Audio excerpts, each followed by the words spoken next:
ఏంటండి ఈ టైంలో బయటికి తీసుకొచ్చారు? మనకి పెళ్ళి చాలా కాలం అయింది కదే, మనకి ఇంకా పిల్లలు లేరు. ఒక అతను తన పాపను మనకి ఇస్తా అన్నాడు. నిజంగానేనా అండి? ఇక్కడే ఉండరా.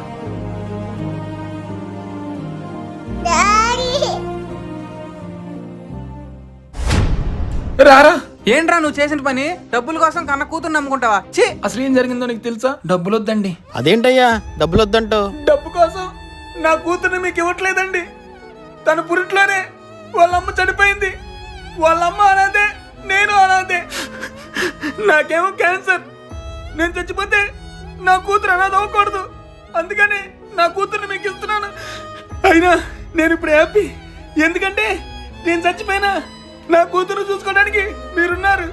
ఇప్పుడు నా కూతురు అనాథ అవ్వదు.